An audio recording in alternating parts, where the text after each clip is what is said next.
Então, vamos iniciar então nosso estudo do Guia Benenoa. Estamos então no capítulo de número 8. Capítulo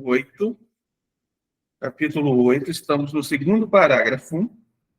Estamos definindo as proibições de idolatria e a crença no Deus único, o que é o monoteísmo e o que é definido como idolatria. Aula passada nós vimos o seguinte, que a base de todo serviço ao Criador e o início de tudo é saber que existe um ser primário que criou toda a existência e todas as criaturas entre os céus e a terra somente existem por causa de sua existência. Essa foi nossa primeira aula, né? Que é o primeiro papel do ser humano, que é reconhecer a existência de Deus. Então, agora a gente vai entrar dentro de mais um detalhe, onde nós vamos ver a importância de acreditar em Deus, né? De acreditar que Deus é uno e único e que Ele controla e conduz todas as coisas, ou seja, tudo que vem existir, existe a cada instante, porque Ele cria o mundo a cada instante. É exatamente essa que é a linguagem do Tânia. O Tânia diz que Hashem está criando o mundo a cada tempo, a cada minuto, a cada segundo. A gente chama isso de sustentação do mundo. Se a gente deixasse de sustentar o mundo por um segundo sequer, esse mundo não existiria. Simples, né? Ele não existiria. Então, tudo que existe é totalmente dependente de Deus. Não existe uma independência de Deus. Aliás, a definição de idolatria é exatamente isso. A definição de idolatria é tudo aquilo que você cria independente de Deus. Tudo aquilo que você tenta separar de Deus, né? Isso que é a definição verdadeira de idolatria. Então, tudo aquilo que você vai criar de um poder tipo independente de Deus, um poder que você vai estar diferenciando, até mesmo o seu próprio poder, tá? Quando você se coloca dentro de uma forma que você acha que também é poderoso, né? Você acha que é poderoso, aí você coloca assim, olha, sou onipotente, né? Eu consigo porque eu trabalho, porque eu faço, ou então eu consigo porque eu estudo, porque eu me esforço. Tudo bem, mas isso não significa muita coisa. Porque toda a energia que nós temos, toda a força, toda a vitalidade, tudo que nós temos na nossa vida, todo o nosso sustento, o ar que respiramos, a água que bebemos, nós somos totalmente dependentes de Deus. Quando nós vimos para esse mundo, nascemos aqui, o mundo já estava feito. Né? Quando nós nascemos aqui, a gente, por exemplo, não trouxe nada de novo para esse mundo. Ninguém criou nada novo para esse mundo. Aliás, você pode pegar aquilo que já é existente e transformar. E sim, isso é um mérito, e o ser humano tem mérito nas coisas também. No entanto, ele não pode achar que, porque ele tem mérito, que ele pode se diferenciar como um superpoder, ou se elevar de uma forma muito grande, e de achar que ele realmente é o cara, é o tal, né? Esse foi o problema, inclusive, da Torre de Babel. A Torre de Babel, o que eles acharam? Para a gente entender um pouquinho da história da Torre de Babel, se a gente não lê um Midrash, por exemplo, a gente não consegue entender perfeitamente. Mas a Torre de Babel é o seguinte, você tem uma pessoa que é chamada Nimrod. O Nimrod, ele era descendente de Ham, né, que era um dos filhos de Noé, e nessa descendência que Nimrod tinha, Nimrod, ele conheceu as 7 leis universais também. Tá? Só que chegam 40 anos de idade, o Nimrod surta. Podemos dizer isso, que o Nimrod surtou do nada. Começou a achar que ele era uma divindade, que era um deus, que isso, aquilo outro. E ele criou uma ideia, ele teve uma ideia. Todo mundo tinha a mesma língua, né? Todo mundo falava a mesma linguagem. Então ele falou, olha, se Deus resolver mandar um dilúvio, né? Eu tenho uma ideia aqui, vamos fazer uma emenda, né? Vamos fazer uma emenda no Pacto de Noé. Essa era a ideia de Nimrod.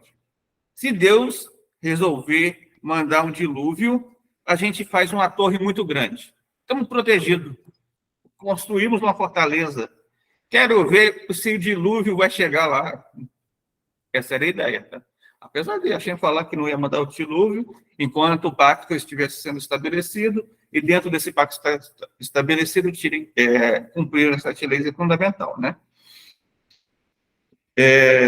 Acontece que Hashem, então, ele vê todo esse egoísmo, esse egocentrismo, né, daquela geração, e exatamente por isso aquela geração acaba sendo dispersa com a distribuição de linguagens, que também, né, tem um certo ponto que é o seguinte: aquela geração ela recebeu um decreto, assim como a geração do dilúvio, a geração da Torre de Babel, aliás, melhor dizendo, o decreto atingiu mais o dilúvio, né? Mas o dilúvio, as almas que morreram no dilúvio, por exemplo, eles não têm ressurreição. Entendeu? Eles não têm ressurreição. As pessoas que morreram não têm ressurreição. E a da Torre de Babel foi um pouco mais, Deus foi um pouco mais tolerante. Por quê?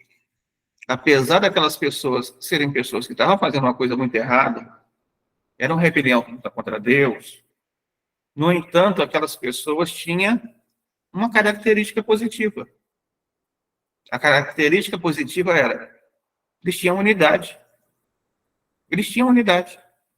Eles pensavam junto, coletivamente, até no mau intento, mas tinha unidade. Não deixa de ter unidade.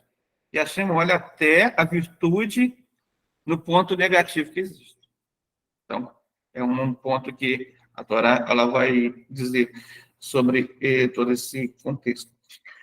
Então, gente, a gente vai, então, capítulo 8, parágrafo 2, vai dizer o seguinte: este ser é o Criador do mundo e ele conduz. E aqui, o Rav Yaakov, ele vai citar os 13 princípios da fé judaica. Quais são os 13 princípios da fé judaica? Ele vai citar o primeiro princípio. E o primeiro princípio é: creio com plena fé que Deus é o Criador de todas as criaturas e as dirige. Só Ele fez, faz e fará tudo. Então, esse é o primeiro princípio da fé judaica, ou seja, podemos chamar dos 13 princípios também do monoteísmo, né? Vamos lá, esse é o primeiro. Vamos ler todos, para a gente poder familiarizar com o texto. Segundo princípio: creio com plena fé que o Criador é único. Não há unicidade igual a dele. Só Ele é nosso Deus. Ele sempre existiu, existe e existirá. Terceiro: creio com plena fé que o Criador não é corpo. Conceitos físicos não se aplicam a Ele. Não há nada que se assemelhe a Ele. Quarto: creio com plena fé que o Criador é o primeiro e último. Quinto: creio com plena fé que é adequado orar somente ao Criador.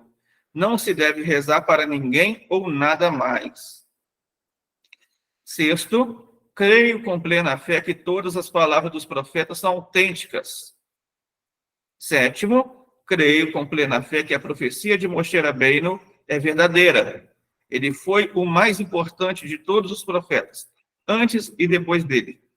Oitavo: creio com plena fé que toda a Torá que se encontra em nosso poder foi dada a Moshe Rabbeinu. Nono: creio com plena fé que esta Torá não será alterada e que nunca haverá outra dada pelo Criador. Décimo: creio com plena fé que o Criador conhece todos os atos e pensamentos do ser humano. 11º: creio com plena fé que o Criador recompensa aqueles que cumprem seus preceitos e pune quem os transgride. 12º: creio com plena fé na vinda de Mashiach. Mesmo que demore, esperarei por sua vinda a cada dia. 13º: creio com plena fé na ressurreição dos mortos, que ocorrerá quando for do agrado do Criador. Então, esses são os 13 princípios da fé judaica, também conhecido como os 13 princípios do monoteísmo. Os 13 princípios da fé judaica, que também são conhecidos como os 13 princípios do monoteísmo. Então, diante desses 13 princípios, nós estamos nos baseando hoje no primeiro dos 13. E o primeiro dos 13, literalmente, ele diz que nós devemos acreditar que Deus é o criador de todas as criaturas e as dirige. Veja, não é somente acreditar que Deus é o criador, mas também acreditar que Deus dirige as criaturas. Que só Ele faz e fará tudo.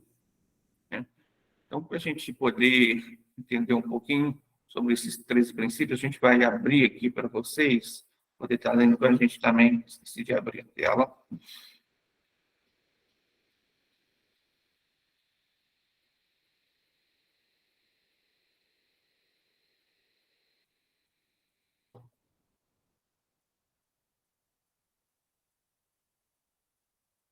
Isso.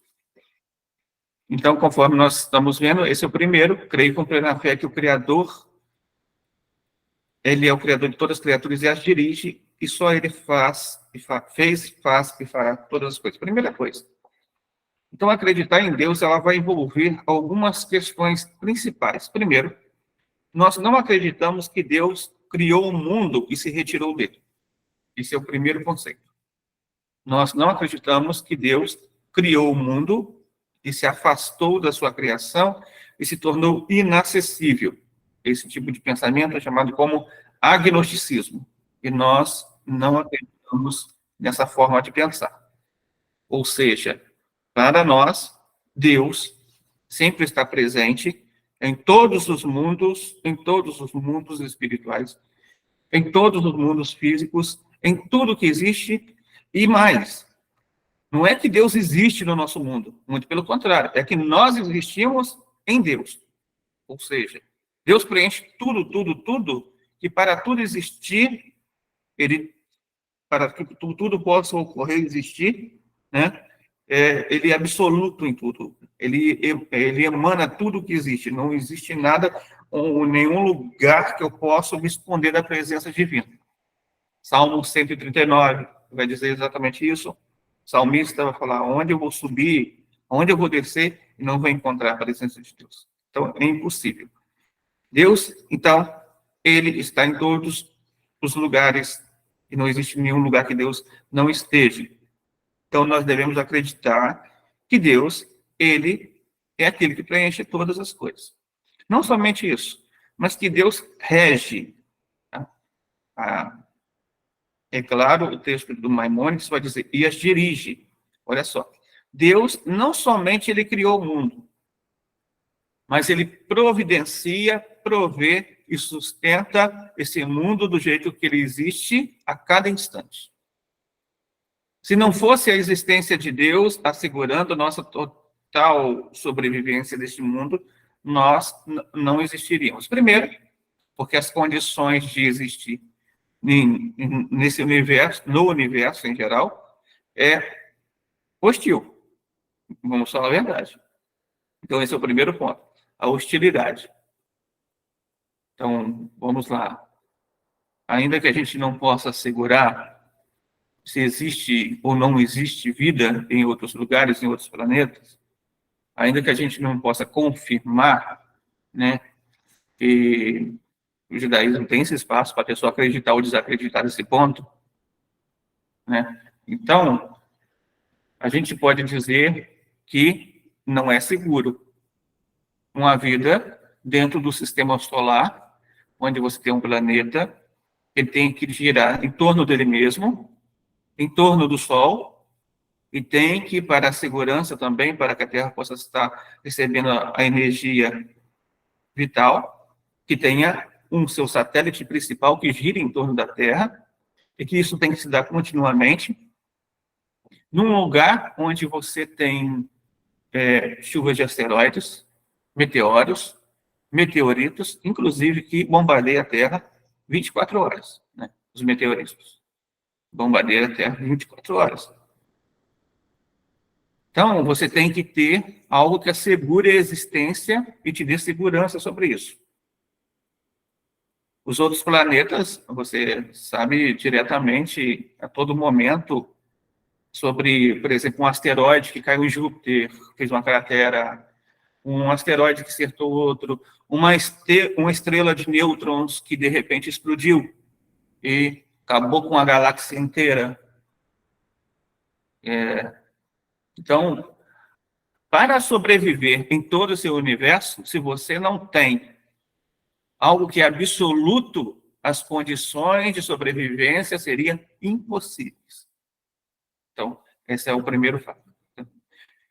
Segundo fato é que, além da nossa sobrevivência só ser possibilitada por Deus, além da nossa sobrevivência no sentido macro, né, macrocosmo, no micro também. No microcosmo também. Por exemplo, os nossos órgãos, cavidades, ossos, células vitais, né, dentro desse funcionamento orgânico que nós temos. O que, por exemplo, gera uma doença mortal no ser humano? Por exemplo, um câncer no ser humano. De uma hora para outra, uma célula, ela passa a se reproduzir muito rápido, muito rápido mesmo, aceleradamente. Então, você tem um problema. Então, viver e sobreviver organicamente também é um milagre. Se não fosse Deus sustentar o ser humano também, a gente não sabe o que seria no sentido micro também. Então, absolutamente, a existência de vida, seja no sentido do universo, ou de levantar da cama, respirar, beber água, lavar no rosto, andar, locomover, ter as necessidades vitais, o alimento para cada dia, a água para beber, estar vivendo, sobrevivendo, com saúde, bem-estar, tudo isso é algo que é totalmente dependente do Criador a todo momento. Então, nós somos totalmente dependentes. Deus, ele dirige, ele provê, ele não somente criou o universo. Salmos que nós recitamos todos os dias, Salmo 145 até o Salmo 150, vai falar que Deus, ele faz o quê? Ele faz o raio, o gelo, o trovão, o vulcão, o terremoto, ele que proporciona todas essas coisas. Nós reconhecemos tudo isso todos os dias. Nós reconhecemos, então, que ele cuida até mesmo de todos os animais, de toda a vida. Né? Por exemplo, como eu já expliquei, geralmente, não sei se muitos de vocês sabem, mas existem alguns animais que, para ensinar uma lição para seus filhotes, eles deixam eles se criarem. E se não for Deus tomando conta, sabe lá o que poderia acontecer? Né? Só existem alguns animais porque Deus toma conta realmente. Absolutamente, Deus provê todas as condições para a existência humana. Então, é impossível esse mundo existir ou nós existirmos sem Deus. E o texto continua, só ele fez, faz e fará tudo. Então, a fé que Deus é todo-poderoso, ele é um mantenedor de toda a sua criação, é providente, e que tudo que existe na nossa vida e tudo que vai acontecer está seguradamente nas mãos de Deus, é essencial. Primeira coisa, essa é a diferença, inclusive, das pessoas, por exemplo, que buscam saber o futuro e as pessoas que realmente confiam seu futuro a Deus. Nós confiamos nosso futuro a Deus.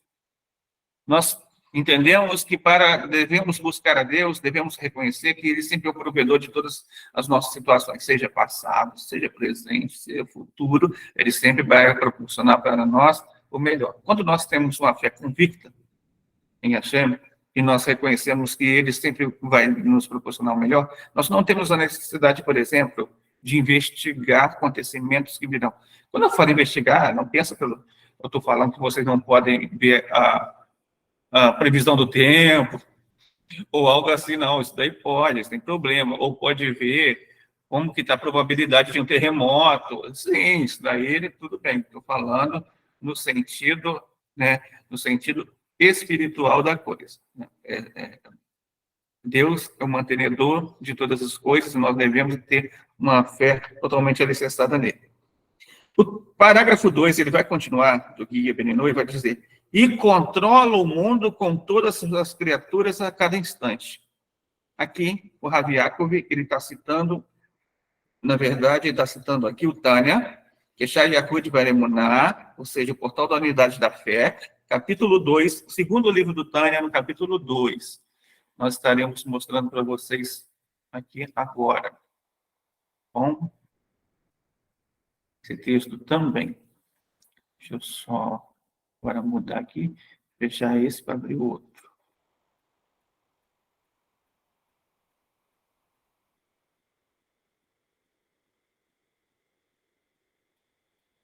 Segundo livro do Tânia, Sharia Hud Bayamuná, Portal da Unidade da Fé, Altereb, Rabbi Shenan Zalman de Liad, também conhecido como Admor Zaken. Então, ele traz para a gente mais umas lições importantes. Então, vamos ver o que o Tânia, no capítulo 2, é citado para confirmar que Deus controla o mundo com todas as suas criaturas a cada instante. É muito importante a gente entender isso a cada instante aqui. Está escrito o seguinte, aqui tem uns comentários, os comentários a gente vai deixar para depois, vamos ler somente o texto mesmo que está no Tânia, escrito pelo Altereb. Do exposto, a resposta aos hereges pode ser deduzida, e aí exposta a raiz do erro daqueles que são considerados hereges, não porque negam que Deus criou o mundo, mas porque negam a providência divina individual e os sinais e milagres registrados na Torá.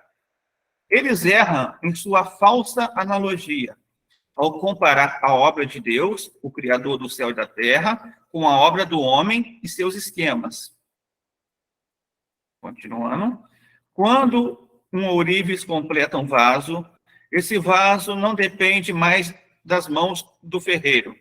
E mesmo quando suas mãos são removidas, ele segue o seu caminho, o vaso permanente, exatamente na mesma imagem e forma de quando saiu das mãos do ferreiro. Da mesma forma, esses tolos concebem a criação do céu e da terra, ou seja, comparando o que acontece, o Altereb está falando o seguinte, principalmente as pessoas cometem um erro, que é definir um mundo regido por Deus com comparações do mundo físico. Muita gente pensa o seguinte, olha, Deus é igual um ourives. E Deus fez um vaso, correto? Quando você cria o vaso, independentemente, aquele vaso pode ser usado para várias funções. Ele não precisa ter aquele que criou aquele vaso, necessariamente, ele não vai estar sempre próximo ou vigilante para saber o que fez com o produto dele. A partir do momento que ele passou para alguém que seria um atravessador, foi vendido no comércio, esse comerciante, aliás, essa pessoa que comprou do comerciante deu de presente para um amigo, esse amigo pode ter quebrado o vaso, no geral, né? Mas o que o Altereb falou, olha, a gente não pode comparar esses assuntos, muitas vezes, da realidade física com a realidade espiritual, porque a realidade espiritual pode ser outra. Hashem está ao sempre. Seria o seguinte, Hashem, apesar de ter criado o mundo, ele não entregou o mundo dele entre aspas, a Deus dará. Né? Ele não entregou o mundo dele a Deus dará. Muito pelo contrário. Ele rege cada coisa, cada minuto, cada tempo. E ele tem uma supervisão do mundo. Né? Nós chamamos essa supervisão de rasgará para ti. Ou para ti também. Essa supervisão de Deus, ela é feita individualmente. Deus faz uma supervisão individual de tudo que existe. Deus, ele supervisiona tudo individualmente, de tudo que existe ao mesmo tempo. Mas ele é Deus, ele pode fazer isso. Ele não é no sentido somente geral, coletivo, não. Deus, ele entende cada necessidade de cada coisa. O Baal Shem Tov fala, quando uma folha cai, quantas piruetas aquela folha vai dar no ar? Quantas vezes ela se dobrou, se elevou, o vento fez isso com ela? Até mesmo tudo aquilo são decretos divinos. Tudo aquilo é providência divina. Deus está sob o controle de todas as coisas. Então, aí o Altereb vai continuar. Porém, seus olhos estão tapados para que não vejam a grande diferença entre a obra do homem e suas maquinações, que consiste em fazer uma coisa existente a partir de outra já existente. Ou seja, o ser humano, ele reproduz, ele não cria, né? Ele pega algo que já é uma matéria e cria a partir daquela matéria, consegue transformar aquilo. Mas ele não cria a partir do nada. Ele não cria a partir do zero absoluto. Simplesmente mudando a forma e a aparência, por exemplo, de um lingote de prata para um vaso. A criação do céu e da terra é criat ex nihilo. Esse ponto aqui é chave para nós entendermos um pouquinho daquilo que Deus quer mostrar para a gente na Torá. O mundo, ele não é criado a partir de algum elemento. Os elementos, eles não são pré-existentes a Deus. Não existe, não é Deus, Deus nunca foi criado. Deus, ele é antes da criação. Deus, ele está acima do tempo e do espaço. Ele não está dentro da limitação criada. Ele é ilimitado. E por ser ilimitado, ele criou tudo a partir do zero absoluto. Ele apenas disse e as coisas aconteceram. Torá, versículo 1. Aliás, Bereshit, capítulo 1, versículo 1, vai dizer que no princípio Deus criou os céus e a terra. A partir desse momento, a terra era sem forma e vazia. Então, nesse sentido, você cria tudo no sentido e dá ordem, e Deus dá ordem de organização. Então, dentro dessa criação, não existe um elemento ou um átomo que existia pré-existente para Deus pegar daquele átomo e criar algo novo. Não, ele criou o átomo. Simplesmente ele criou o átomo. Ele criou a menor partícula já existente. Isso, criat ex nihilo, é ainda mais maravilhoso do que, por exemplo, a divisão do Mar Vermelho. Pois então, Deus repeliu o mar por um forte vento leste durante toda a noite, ou seja, a força divina que dividiu o mar e se vestiu do vento. E as águas foram divididas e não apenas cessaram seu fluxo, mas permaneceram eretas como uma parede. Se Deus tivesse parado o vento, as águas teriam fluído instantaneamente para baixo, como é seu caminho e natureza. E sem dúvida, eles não teriam ficado de pé como uma parede. Ou seja, as águas. Mesmo que essa natureza de água fluir para baixo também seja criada ex nihilo, seja do nada, do zero absoluto, pois uma parede de pedra fica ereta por si mesma, sem a ajuda do vento, mas a natureza da água não é assim. Ou seja, a natureza da água é fluida. Quanto mais o é a criação de algo do nada, que transcende a natureza e é mais milagroso do que a divisão do Mar Vermelho, que certamente, com a retirada do poder do Criador, da coisa criada, Deus não permita o ser criado, reverteria a nada e completa inexistência. Em vez disso, a força ativadora do Criador deve estar continuamente presente em cada coisa criada para dar-lhe vida, existência contínua. Importante aqui, mais um destaque aqui, a gente vai destacar aqui, a força ativadora do Criador, nós chamamos isso de centelha divina. Tudo que existe nesse imenso mundo, imenso universo, tudo que existe até os confins do universo, se você puder imaginar dentro do nosso mundo físico, existe uma centelha divina nele. Existe uma menor partícula dele. Essa partícula, por menor que seja, nós temos a centelha divina, os seres humanos, mas as coisas também têm centelhas divinas. Tudo que existe. Mesa, cadeira, tudo que é matéria, chão, roupa, ar, tudo que existe com essa centelha divina. E é isso que está ativando a existência a cada minuto. Para Deus. Imagina o seguinte, imagine que a nossa natureza física que existe é como se fosse, para nós, permeável, ou seja, é tocável, né? Você pode manipular. No entanto, dentro dessa existência, imagine um programador de computador. Imagine que dentro do computador em si, existem, é claro, você vê imagens, você ouve sons. No entanto, o que existe ali são redes que vão fazendo com que tudo exista. Assim é o universo. Tudo é formado pelas sagradas letras da Torá. Ao criar o alfabeto hebraico, Deus, que é o principal alfabeto, primeiro, Deus, através das letras, ele uniu tudo e trouxe tudo à existência. Então, tudo vem sempre a existir através da força criadora de Deus. Essas forças criadoras, essa força ativadora, como as de cima, são as mesmas letras do discurso que constituem as 10 expressões pelas quais todos os seres foram criados. A respeito disso, a Escritura diz: e tu dás vida a todos eles. Isto é, Deus dá vida dos céus, à terra e todas as criaturas encontradas dentro deles.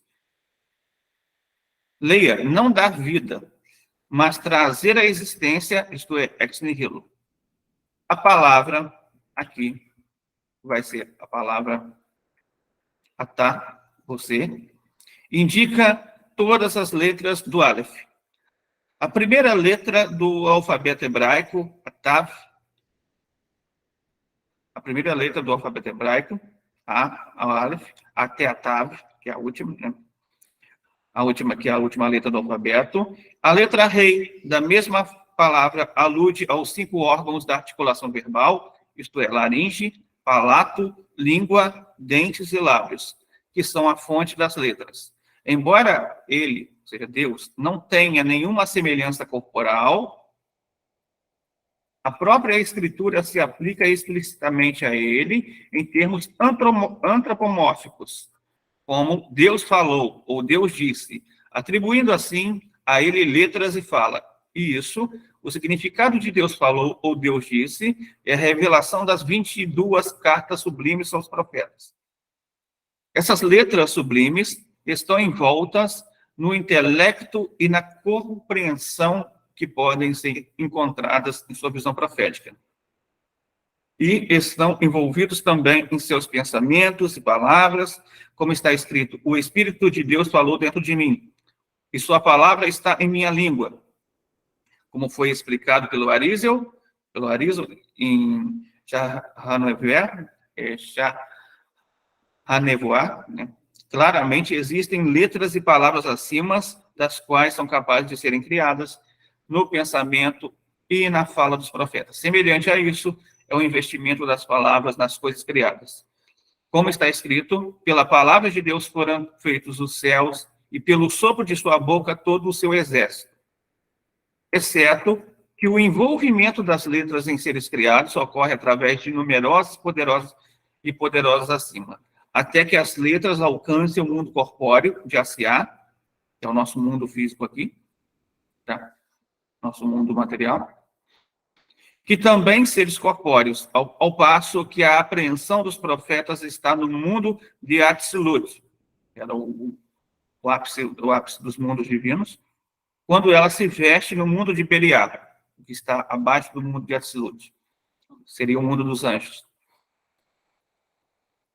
Então, gente, para a gente entender, Deus ele está sempre criando cada coisa, a cada momento, a cada tempo, e somente pela providência divina dele, é que tudo vem a existir. Então, acreditar em Deus profundamente vai te levar a acreditar nisso. A acreditar que Deus, não somente ele criou o mundo, como sustenta a cada coisa, a cada tempo. Tá, legal. Isso é muito teórico, né? É muita teoria. Tá, na prática, como que isso acontece? De que forma? Isso acontece da seguinte maneira. Na prática, tudo aquilo que você passa na sua vida, todos os momentos bons e todos os momentos ruins, nós devemos entender que Deus tem uma supervisão divina que está acima de cada coisa, e cada coisa tem um porquê. Mesmo que a gente não entenda aquele porquê naquele tempo determinado, a gente pode entender mais para frente quando as coisas vão se praticamente vão ficando mais claras na nossa vida. Então, muitas vezes, eu vou achar que uma situação é realmente horrível, ruim, e eu nem sei por que Deus está fazendo isso. O que Deus está fazendo passar por isso. No entanto, um pouquinho lá na frente, eu vou olhar para trás e vou ver que se não fosse aquele momento ali, eu não sei se eu teria chegado no momento que eu estou hoje. Então, propriamente dizendo, tudo aquilo que a gente acha muitas vezes que é negativo, o fim, a finalidade, o objetivo final sempre é positivo. Então, como, por exemplo, como os cerebres, eles ensinaram, né, principalmente o Baal Shem Tov, ele ensinou muito em torno de que nenhum bem, aliás, que nenhum mal desce dos céus. Que tudo aquilo que desce dos céus é bom. O que significa isso? A Torá não fala que Deus criou o bem e o mal? Sim, Deus criou o bem e o mal. Deus criou o positivo e o negativo. Deus criou todas as coisas, ele rege todas as coisas. Mas não significa que aquele mal que está descendo, ele seja um mal absoluto. Ele seja um mal totalmente mal. Ou seja uma situação que não tem nenhuma coisa positiva nele. A gente viu a Torre de Babel, que a gente citou aqui, que parece que era uma coisa muito negativa. Mas, no entanto, Deus viu que aquele povo tinha uma unidade. Então, ele encontrou algo positivo dentro do negativo. Assim, muitas vezes, com uma situação que parece uma proporção muito grande. Quando a bênção, ela desce de cima de uma forma muito grande, ela desce de uma maneira que a gente não entende. A gente não entende muito bem, mas é uma bênção. A gente até pensa que não é uma bênção, a gente até pensa que é uma maldição. Então. No entanto, é uma bênção, é uma coisa boa. Só que a gente tem que trabalhar ela, tem que pegar ela, tem que aplicar a ela e tem que compreendê-la. Assim, por exemplo, a chuva. A chuva é uma bênção, correto? A chuva sempre é uma bênção. Mas muitas vezes um temporal muito grande vai alagar, vai fazer com que famílias fiquem desabrigadas. No entanto, o resultado, mesmo sendo uma proporção tão grande e tão horrível com isso tudo, né? Muitas pessoas perdem a casa e tal. No entanto, em última instância, você vai ver que aquela chuva, com aquele potencial, ela irrigou a terra, fez alimentos crescerem e realmente proporcionou mais vida, não somente aos seres humanos, como a todo ser vivo. Renovou a face da terra. Então, aquilo que a gente pensava que era uma coisa, uma calamidade, em última instância se torna algo positivo. Praticamente, isso significa acreditar que Deus rege nossa vida em todos os momentos. E fortalecer a nossa fé, a nossa confiança, a nossa bitachon. Confiança é bitachon. Fé é emuná. Essa confiança que nós temos em Hashem é realmente nos atirar nos braços dele. Entender. É claro que o braço aqui é antropomórfico. Bom, nós lemos no texto agora, né? Ou seja, é uma forma de descrição. É claro que Deus não tem braço, não tem mão, não tem olho, não tem rosto, não tem nada disso. Mas, no entanto, é uma forma de nós entendermos. Então, isso significa, se atirar no braço de Deus, significa o quê? Entender que Deus está sempre no controle de todas as coisas em nossa vida. Mesmo algo sendo muito triste, Deus está no controle.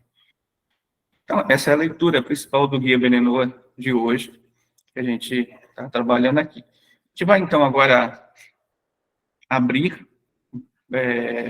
para perguntas. Pessoal, se tiver alguma pergunta, pode levantar a mão aí e perguntar.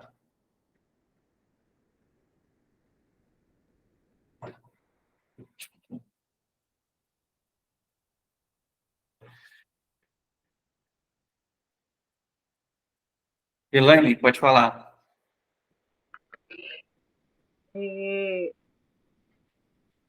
É fato dizer que a Torá ela não muda, ela não se moderniza, ela é eterna, não é isso?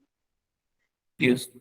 Não tem como ela ser moderna, ela é eterna, ela sempre será moderna, não se moderniza, ela já é moderna.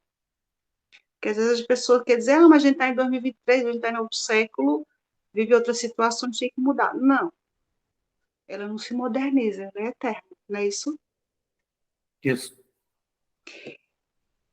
Eu entrei em judaísmo também, porque eu tenho uma mente cheia de interrogação. Acho que minha cara é uma interrogação. Muitas perguntas que eu só encontrei resposta no judaísmo. Mas você falou de funções biológicas.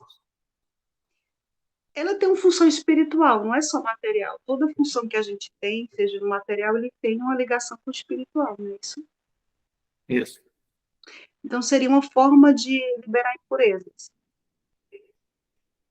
Também. Esse também, mas tudo bem. Outra coisa, quando Deus criou tudo, ele deu ao homem domínio sobre os vegetais, sobre as aves do céu, sobre tudo. E eu me lembro que tem uma parte da Bíblia que fala assim: na tua mão está o bem e o mal, a água e o fogo. Estende tua mão e pega o que tu quiseres. Então, esse domínio também, com relação a plantas, a tudo, também tem o seu lado de usar para o bem e usar para o negativo também, né? Mas aí, como tem na palavra, a escolha é tua, não é isso? Isso. É só isso. Obrigada. Nada. Exatamente. O que vai definir como vai ser usado o positivo para o negativo é a nossa ação. É isso que determina uma mitzvah ser cumprida. É o que determina também uma conexão ser feita com Deus e você trazer santidade, trazer luz no mundo. Somente através da ativação da ação no mundo físico. É por isso, é por isso Incluindo que as almas, né, precisam de corpo físico para cumprir mitzvah. Senão, não teria como elas se elevarem sem corpo físico.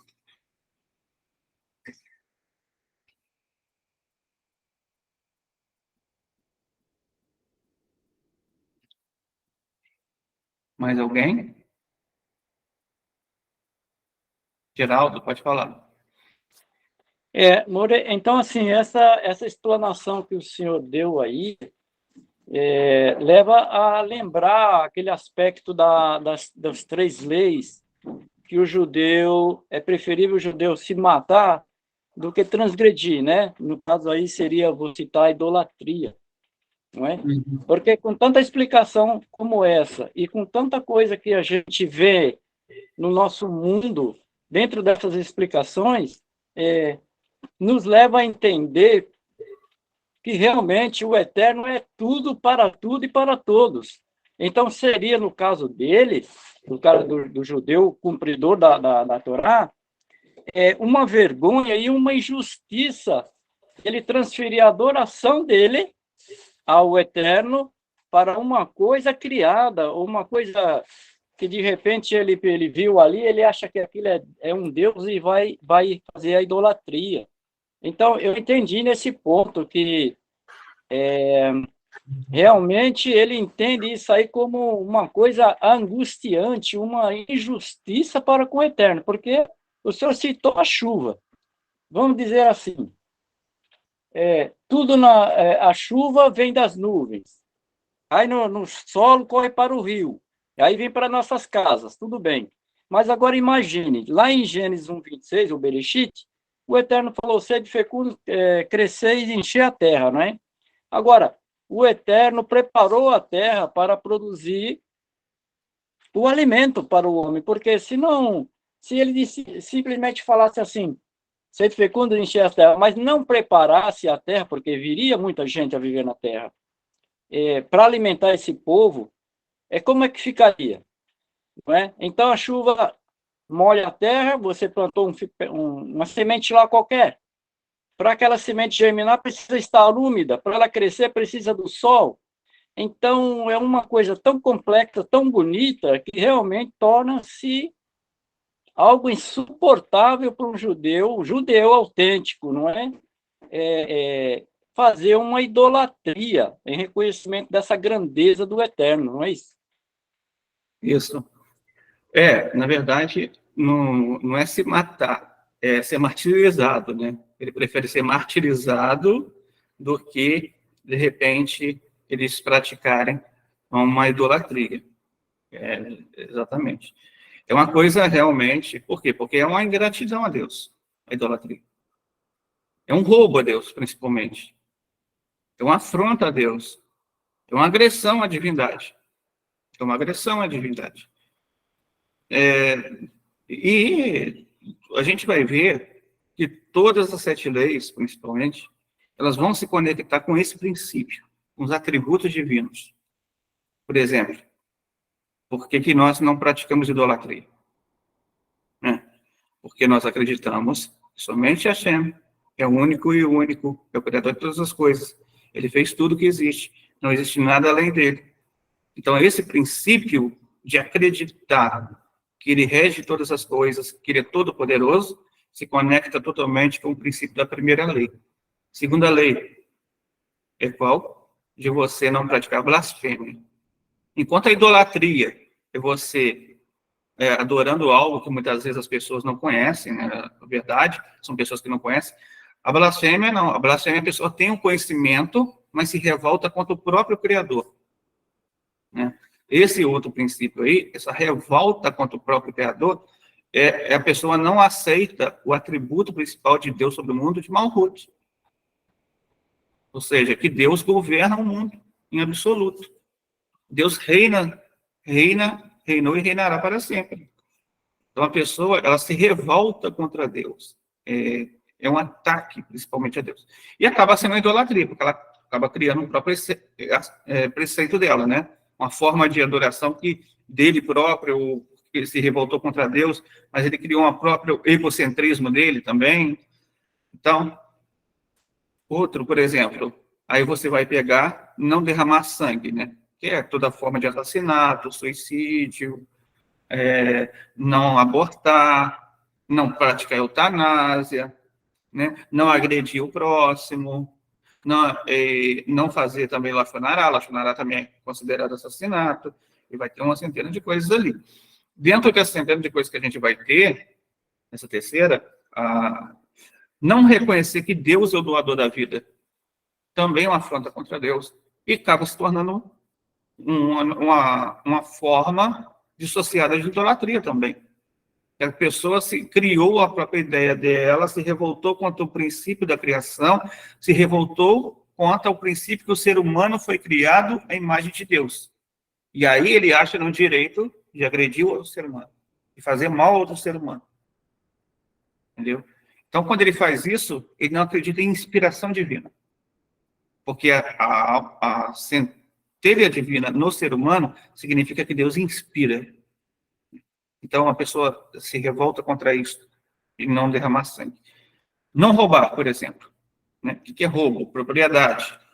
Danos é considerado roubo, qualquer tipo de dano. Falta de respeito com limites também é roubo. Né? Então, existem várias modalidades de roubo. Furto é o roubo secreto, o roubo, o assalto é o roubo mais revelado, usurpação é roubo, sonegar impostos, não pagar contas, e por aí vai. É uma centena de detalhes ali sobre roubo. Então, dentro desse não praticar o roubo ali, você tem qual o outro atributo? Da onisciência de Deus. Ou melhor, da onipresença de Deus. A pessoa rejeita que Deus é onipresente quando a pessoa rouba. Porque ela acha que está fazendo um ato que ninguém está vendo. Porque ela acha que está fazendo um ato que está oculto, está ocultado, está escondido. E ela, por um segundo sequer, ela negou.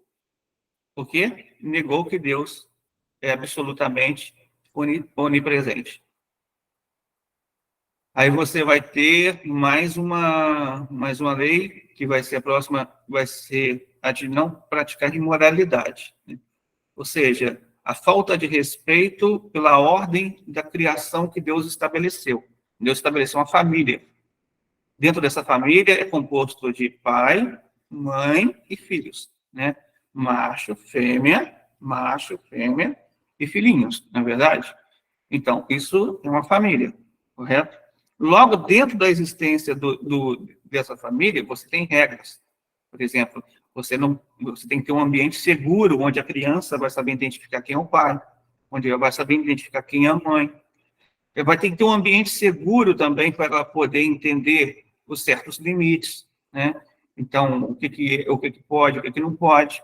Então, tudo isso está dentro desse conceito de entender que Deus é o Criador e tem o direito, por ser o Criador, de estipular as regras a respeito da intimidade humana. Então, quando a pessoa ela ultrapassa essa linha da imoralidade, ela tá exatamente dizendo o seguinte: Deus fez tudo bom, mas não foi tão bom assim. Entendeu? Esse é o pensamento de quem falta com moralidade, quem pratica imoralidade. Deus fez tudo bom e perfeito, mas não é tão assim. Eu vou dar o meu jeitinho, vou melhorar um pouquinho para mim. Esse é o pensamento. Não praticar, não maltratar os animais, por exemplo. O que é não maltratar os animais? Dentro da essência de não maltratar os animais. Respeitar que Deus, absolutamente, ele faz seres humanos para poder viver e ter regras, e seres humanos não são animais. Seres humanos não podem ser selvagens. Tem que abater o animal da forma correta, que aquele animal não possa sofrer mais que o necessário. E o consumo da carne é feito para quê? O consumo da carne animal é feito para quê? Para você tirar sua energia para a sua subsistência. Mas quando o consumo da carne ele se torna um ato de selvageria, quando o ser humano vive somente para a carne, somente para depredar a vida, seja a vida animal, seja a vida ecológica, qualquer vida, qualquer desrespeito à criação. O ser humano ele foi feito para respeitar os humanos, mas também todo o ambiente onde ele está, para tornar esse mundo um mundo seguro. Então, quando a pessoa não torna esse mundo um mundo seguro, ele se rebela contra a vontade divina, e principalmente, como eu já expliquei para vocês, existe o nome divino, o que é o nome Elohim, que tem a mesma gemátria que a palavra criação. Então, quando você age contra a criação de uma forma selvagem e bárbara, né? Nada contra quem chama Bárbara, mas em si, o que acontece? Você também está desprezando o princípio de Elohim, né? Que é o princípio da criação, do Criador, de ser o sustentador e querer que tudo continue dentro de sua ordem, que tudo seja regido. Então, ele se revolta contra isso, o ser humano, e acaba se revoltando contra o Criador. E, por último, que é estabelecer tribunais de justiça, e também vai em torno de você praticar tudo aquilo que é justo e bom, amor ao próximo, cuidar do outro, querer o bem do próximo, zelar para ter a paz, né? O conjunto de regras que existe dentro de tribunais, exatamente para isso, para as pessoas não se engolirem. Então, em si, essa última lei é a que define realmente que se a gente vai querer que a presença divina esteja residindo no nosso mundo físico. A gente trazer paz, trazer coisa boa, trazer ordem e organização para as coisas. Essa é a principal.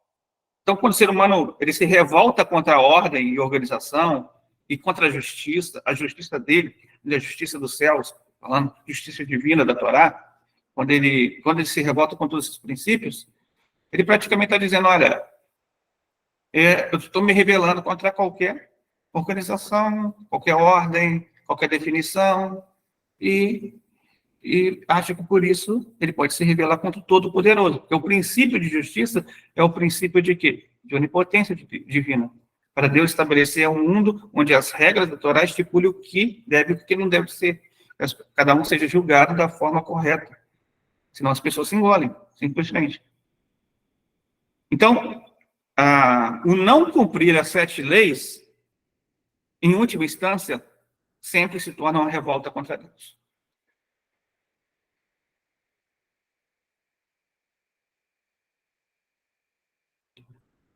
Elaine, você tinha levantado a mão. A depressão, a doença desse século, seria falta de conhecimento? Sim.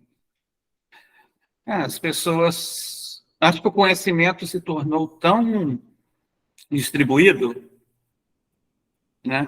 Até de uma maneira que as pessoas têm acesso a muita informação, Sim. e quando você tem uma coisa demais, você negligencia a preciosidade daquilo. Por exemplo. Falta de conhecimento da Torá. Também. Então, o conhecimento da Torá mesmo que eu estou falando, hoje o acesso é muito grande. Sim. Hoje o acesso é muito grande à Torá. A humanidade tem tanto acesso, mas tanto acesso, que as pessoas negligenciam. Entendeu? Hoje não tem segredo para as pessoas, né? A gente está numa época que é chamada Era da Razão, porque as pessoas podem olhar e tomar ciência e ter seus próprios critérios de julgamento, apenas analisando, estudando, e as fontes são acessíveis. Hoje todo mundo tem um celular na mão, quase todo mundo, é claro. Quase todo mundo tem um computador, tem um acesso à internet. Você vai lá, pesquisa, por exemplo, livros que nunca na vida você teria acesso. Verdade. Nunca na vida. O controle imposto como a religião, como controle midiático, a religião era a mídia da época, né? Há muito tempo. Sim. Então, a pessoa queria saber o que estava acontecendo ou não acontecendo no mundo, na Idade Média, o que ela fazia? Ia na missa, né? E aí eu ouvi a versão da Igreja Católica. Está acontecendo isso, que ele vai chegar 999 para o ano 1000, o mundo vai acabar, né? 999 para o ano 1000, né? Aí colocar as pessoas com medo, isso, aquilo, medo, muito medo, isso controlava as pessoas. Hoje, e as pessoas não tinham acesso. Até mesmo a própria escritura do próprio cristianismo, as pessoas não tinham acesso. O Zohar, essa Kabbalah, eu até perguntei a Shimon, por que agora? Vocês eram um grupo seleto, fechado. Tinha, a gente não tinha acesso. Não tinha. E agora foi permitido, porque o tempo exige. Então, assim, com relação a relações ilícitas, eu acho que é roubar a dignidade de alguém. Maltratar os animais também é roubar. Você levar uma pessoa à depressão, tudo isso é um roubo de dignidade também, né? Não deixa de ser roubo. É roubo também, né? Porque tudo é criado por Deus, você está estabelecendo, rompendo limites. Se ultrapassa limite, é roubo. Defamar alguém, você está roubando a dignidade. Também, difamação, lachonará. Aliás, lachonará se aplica tanto ao roubo quanto ao assassinato, aos dois. E o que é a depressão? Isso é uma questão aí que tem muita coisa, né? Tem explicação cabalística, tá? Que geralmente as pessoas que têm uma alma muito, mas muito, muito profunda mesmo, uma alma muito elevada de verdade, geralmente são as pessoas que mais sofrem de depressão. Sim. Entendeu? Porque o corpo físico não está muito preparado para o tamanho da alma. E o que vê, né? O que absorve, o que presente. Porque tem cheiro. Tem cheiro também. Tem pessoas que têm cheiros diferentes também, né? Sente pelo cheiro alguma coisa estranha. Não tem isso também. Tem também. Então, a depressão pode ser muitas coisas. Na verdade, a depressão sempre existiu. É só ler lá nos Provérbios de Salomão. Fala muito sobre depressão. Sim. Entendeu? E fala também que não se tira nada de bom da tristeza. Então, sempre existiu. Agora, tristeza era tratado não foi criada por Deus. A tristeza não por exemplo, a pessoa, na Idade Média, ela tinha depressão, ela começava a não cuidar dela própria. O que as pessoas falavam dela? Que ela estava com demônio. Né? O fulano está demoniado. A Idade Média era assim. E aí, o que fazia com a pessoa? Botava na fogueira. Ixi. Botava na fogueira. Era assim. Se a mulher era muito bonita na Idade Média, o que acontecia com a mulher? Era bruxa. Mulher bonita é bruxa. Esse era o conceito da Idade Média. Por falar em mulher, eu vi uns estudos, aos homens principalmente interessa, que ele dizia assim, cuidado, homens, não deixe as mulheres tristes, porque Deus vai cobrar de você cada lágrima que a mulher derramou. Sim. Olha? É sério o negócio.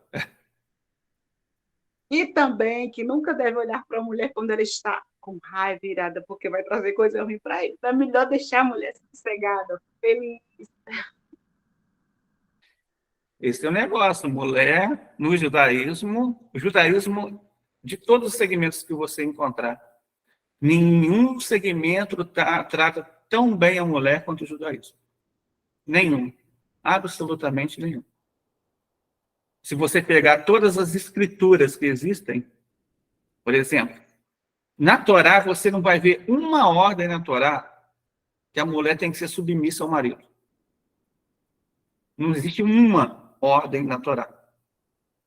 O Novo Testamento vai falar o quê? Os cristãos?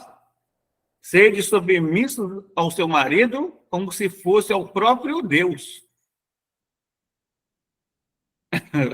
Olha a diferença. E isso que é machismo. O judaísmo não é machista. Muito pelo contrário. Esses homens que fez mulher chorar estão ferrados. É bom não fazer mulher chorar, viu, gente? Entendeu? Acontecia muita coisa, assim. Por exemplo, a gente tinha, muito tempo atrás, lá no começo do cristianismo aqui no Brasil, começo das igrejas evangélicas, quando elas começaram a se espalhar mesmo, né? Tinha lugares em que a mulher tinha que puxar o cavalo para o homem sentado nele. Isso era tido como submissão. Entendeu? Ela tinha que puxar o cavalo e o homem sentado no cavalo. Ela tinha que sair puxando pela rédea o cavalo. Para a gente entender o grau que era de inferiorização que o cristianismo impôs às mulheres. As pessoas confundem muito o islamismo com o judaísmo. Eles falam, mas a mulher não tem direito, né? Você está confundindo as coisas, não é bem por aí. As pessoas confundem muito, diz que no judaísmo a mulher não tem, não é apreciada, não tem direito. Eles confundem, misturam tudo. Você está estudando uma coisa errada. Verdade. Bia, pode falar. Shabbat Shalom. Shabbat Shalom. Então, falando em depressão, Idade Média, aqui mesmo nos nossos dias, ficou muito claro que nós temos aqui 2 padres, né, que sofrem por depressão, e foi aqui mesmo no Brasil, falaram, são muito populares ele, e falaram sobre a depressão. Eu acredito sim que essa tristeza vem através da falta da verdade, porque, primeiro que eles, assim, não podem ter uma família, né? Eles não podem casar, não podem ter filhos, então eles não saem disso. Eles não podem sair disso. Os que saem tem que sair até da igreja, né? Não pode ficar. Mas saindo da depressão, que eu acredito que seja mesmo coisa da Torá, eu queria falar um pouco sobre o medo, More. Da quinta-feira, o Guilherme, né, falou sobre o medo. Ele estava assim com medo de tudo que ele ia começar a vivenciar nessa vida. Então, quando o senhor disse que às vezes a vida da gente é poupada, porque lá na frente Deus tem plano para nós, eu acredito sim. E já me perguntei várias vezes o que Deus quer de mim, entendeu? Porque eu sou uma pessoa, assim, que para conversar, eu até gosto de conversar, mas a pessoa que fala a minha língua. Quando entra uma pessoa para discussão, eu não consigo falar, eu não saio nem do lugar. Eu gosto de louvar, né? Como o senhor sabe, louvar em hebraico, que não gosto dessas músicas de igreja, não conheço mais nenhuma, não sei mais nenhuma, graças a Deus. Mas eu sou uma pessoa medrosa, eu não sei o que fazer com esse medo. Até depois que o senhor conversou comigo e falou sobre algumas coisas, né, que precisam ser mudadas, coisa e tal, e eu falei, meu Deus, vai sobrar para mim, o que eu vou fazer? E eu estou com muito medo. Não, O que eu faço com esse medo? olha só. Tem medo que realmente ele pode te afligir, entendeu? Ele pode te incapacitar, de você não poder se expressar. Agora, você, por exemplo, evitar uma discussão, e se o medo faz isso, não vejo negativo nisso, eu vejo positivo. As discussões só geram problemas. Na discussão, ninguém ouve ninguém. Na discussão, por exemplo, a discussão não muda ninguém. Ninguém muda na discussão. Por exemplo, se chegar um fulano cristão, você, por exemplo, acredita na Torá, você discutir com ele, um vai falar muito, o outro vai falar muito, e ninguém vai ouvir ninguém. Cada um vai contar a sua versão. Isso é discussão. Né? Essa é a discussão. A verdadeira mensagem, de verdade, ela se torna receptível quando você tem o feedback. Quando você tem o ouvir e falar. O perguntar e responder. Entendeu? Perguntar e responder. Onde há um diálogo. E onde tem um diálogo, não tem medo. Né? É verdade. Você está em paz consigo mesmo. Então, muitas vezes, o medo, por exemplo, te levar a evitar confusão, é positivo esse medo. Não é negativo, não. Ok. Então tá certo. Então eu tenho evitado mesmo, porque o que eu mais odeio na minha vida é discussão, entendeu? É bate-boca. Às vezes eu saio, me ausento de uma conversa porque eu não quero bate-boca com aquela pessoa, entendeu? E eu prefiro assim. Mas aí, como temos, né, algumas coisas pela frente, que no caso aí, algumas mudanças, que eu sei que isso um dia ia chegar, e vai chegar, que o Eterno esteja assim, me preparando psicologicamente, e eu, graças a Deus, tenho aprendido bastante coisa aqui. É reaprender, né? A gente tem que começar do zero e começar tudo de novo, e realmente não é fácil. Mas eu tenho aprendido bastante coisa aqui no grupo e com isso eu quero espantar esse medo. Baruch Hashem, querido. Baruch Hashem. Assim, só para concluir, eu vi um rabino falando, achei interessante que é depressão. Ele disse: a alma precisa de alimento, precisa de água. O corpo precisa de alimento, precisa de água. E a alma, quando está em depressão, porque ela está doente, ele está sem alimento espiritual. Sim. Pode ser isso, sim. Essa é uma das explicações. Outra também é quando você tem energia demais. Entendeu? A água principal é parar, né? A gente acha que depressão é falta de tempo, né? Mas, na verdade, é tempo que sobra. Porque é o tempo que sobra para você preocupar, para pensar. Se você gasta as suas forças durante todo o seu dia, todinho, você vai chegar à noite e você não vai ter esse tempo. Então, você vai se sentir preenchido. É uma outra forma também. Porque vem da ansiedade. O que é depressão? Depressão começa com ansiedade. Se não tiver ansiedade, não tem depressão. Agora, todo mundo hoje, praticamente 70% da população mundial sofre de ansiedade. 70% hoje sofre. Entendeu? E, para isso, também, a solução é a sede que a nossa... Sim, exatamente. A solução é a sede que a nossa geração tem. Tem muita sede, tá? Mas eles não estão bebendo muito para matar essa sede. Ô, More, rapidinho. Eu estava fazendo curso de enfermagem e meu celular, emprestei à professora, ela levou um choque. Eu fui mostrar outra menina, ela levou 3 pessoas levaram um choque. Eu senti e a pessoa sentiu. Tiraram o maior sarro de mim na classe, porque o resto ninguém sentiu o choque. Por que eu estava dando choque? Não sei, é difícil saber. Minha mãe falou: se tu estás com muita energia, você tem que andar na terra para ela absorver essa energia. Pode ser. Porque tinha coisas no celular que as outras pessoas não poderiam ver. Eu não Como, sei, por exemplo, os grupos. eu senti o choque, ela sentiu. Eu fui passar para o menino, ela também sentiu o choque, mas tiraram um sarro de mim. Aí eu cheguei em casa e expliquei à minha mãe: ela disse: você tem muita energia acumulada, você tem que andar com os pés descalços para a terra absorver essa energia, mas tiraram um sarro de mim, até hoje estou sem entender. É isso. Então, as pessoas estão ativas.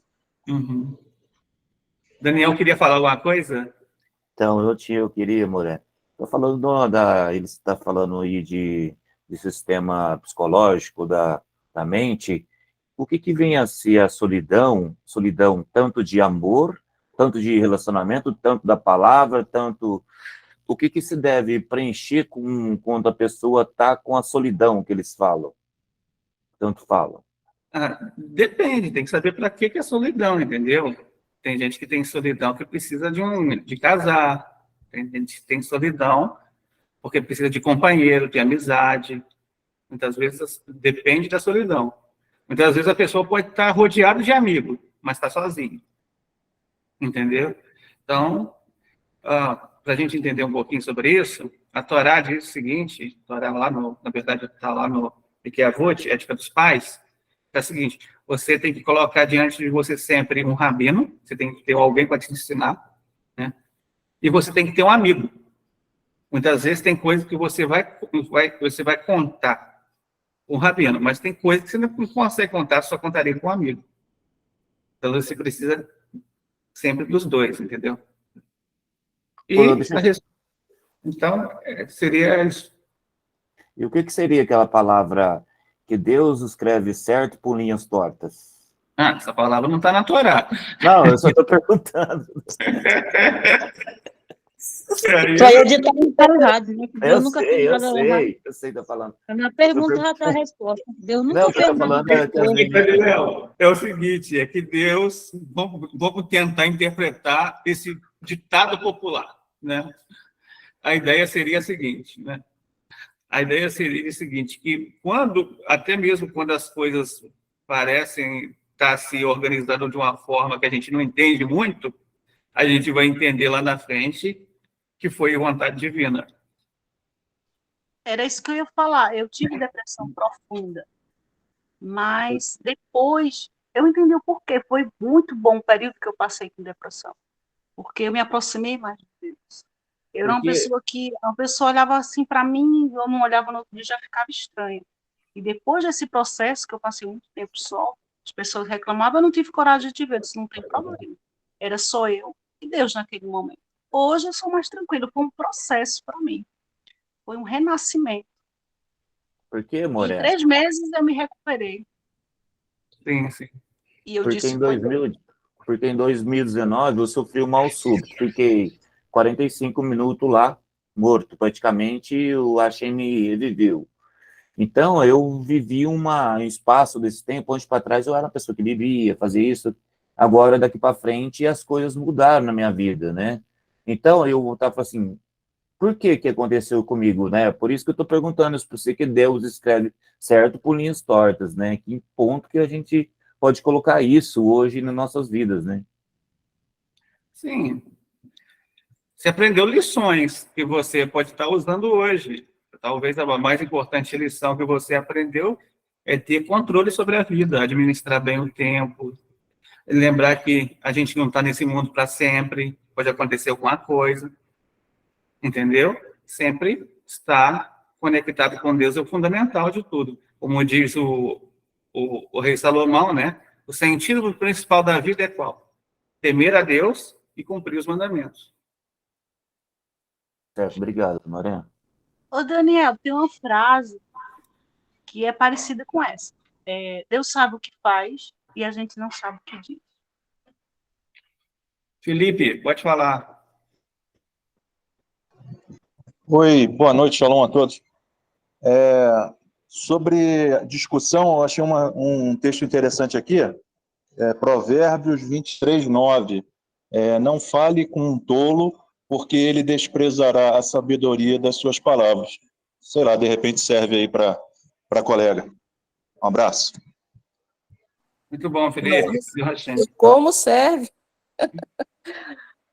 O que eu mais procuro fazer é não falar com tolos mesmo. Então, gente, esse foi o nosso estudo de hoje, né? O estudo do Guia Beninoa, que nós agora encerramos aqui. E agora a gente vai começar em seguida, vamos estar começando então, em seguida, o serviço da tarde. Serviço da tarde. A gente vai estar Já teve uma notícia boa, né, amor? E aí no grupo, né, que o Cláudio já está, o corpo dele já está aceitando antibiótico, né? Baruch Hashem. Baruch graças a Hashem. Deus.